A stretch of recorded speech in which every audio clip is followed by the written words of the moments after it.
Hi guys, so in today's video we're going to be talking about ethics in the workroom or work area in Jamaica. Workplace. May I talk about workroom or work area? The workplace in Jamaica and how it's becoming more and more of an issue for people in Jamaica actually in a work environment, both males and females. This article says landing a lucrative job at a resort on the North Coast was like a dream come true for Kingston resident David Harper. But it wasn't long before his workplace started to feel like a battlefield due to the constant sexual harassment he experienced from a male senior director and then a manager at the hotel. In retrospect, Harper feels he was handpicked for the post at the job fair which the hotel hosted to recruit prospective employees because of the senior director had a sexual interest in him.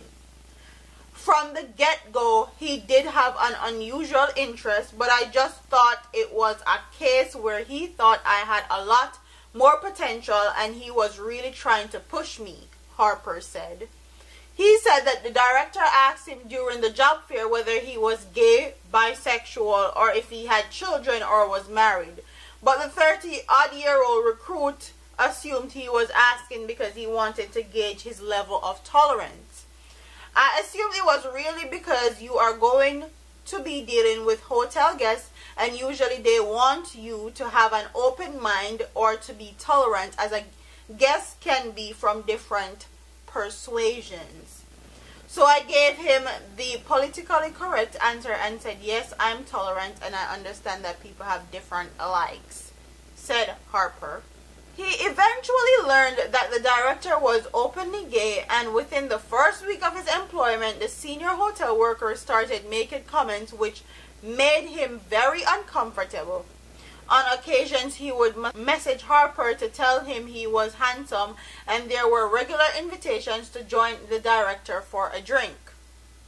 I just tried to be polite and respectable, said Harper, who was hired on a contractual basis and did not want to do or say anything to jeopardize his chances of having his contract renewed.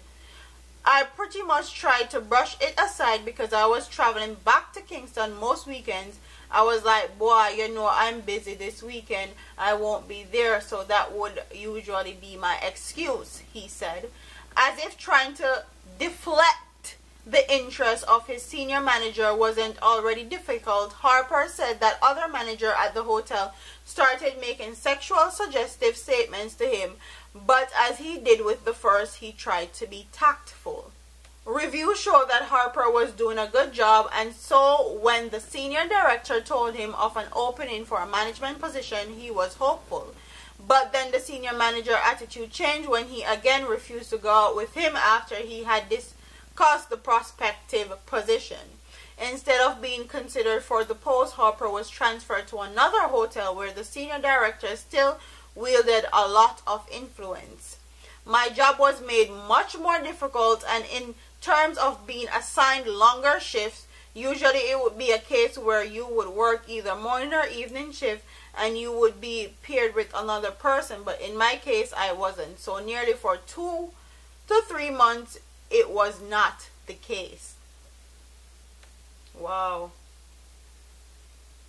And it goes on, and he even went on to say that although he was now at different location, the senior manager still contacted him. He messaged me quite often, and there was one time when I made it clear that I was not of that persuasion, but again he tried to be tactful. So not only is these people in high places using their power against people coming in, but they're also trying to persuade them into doing sexual things that they are not into.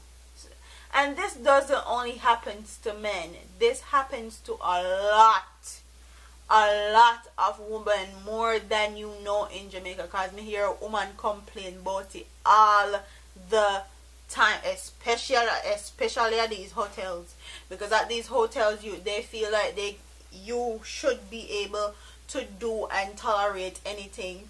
And if you want to get ahead in life, them feel say them can use you and abuse you as far as sexual things is concerned. And I feel like people needs to start speaking up and saying stuff, and not just come and hide it, or you talk to your friend at work about it, or you say something to your family members.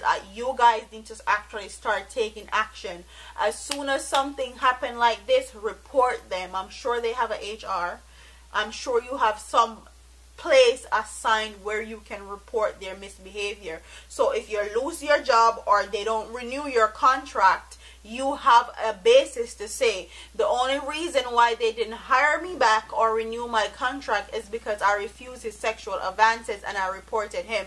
And it will be well documented and well within your legal limits to actually carry them a court and sue them Ross. Okay? So I feel like Jamaican people need to be more tactful and not just sit down and take what then dish because you want your job and you love your job and you want to keep your job. After a while, these people are going to try even harder. And if you don't do what you're supposed to do, then you're going to get caught up in something that you don't want to get caught up in. And it's going to be very unfortunate for you, because then you're going to be out of a job and out of luck when they fire you and you didn't report them, because then you don't have anything to say. So comment in the comment section and tell me what you guys think about this story. Have this ever happened to you in a workplace? I know not only in Jamaica it happens worldwide, Caribbean wide. Tell me if it has ever happened to you. What was your reaction? What did you do to help dilute the situation? Tell me if you reported them or not, or did you just have a face-to-face conversation with them and squashed it? Also, tell me what you guys think a woman should do if a man does that to her in the workplace. Comment in the comment section and tell me what you guys think. I want to hear what you guys have to say. Don't forget to like, comment, share, and subscribe to your girl here on YouTube. I'm a party here, man. Deuces.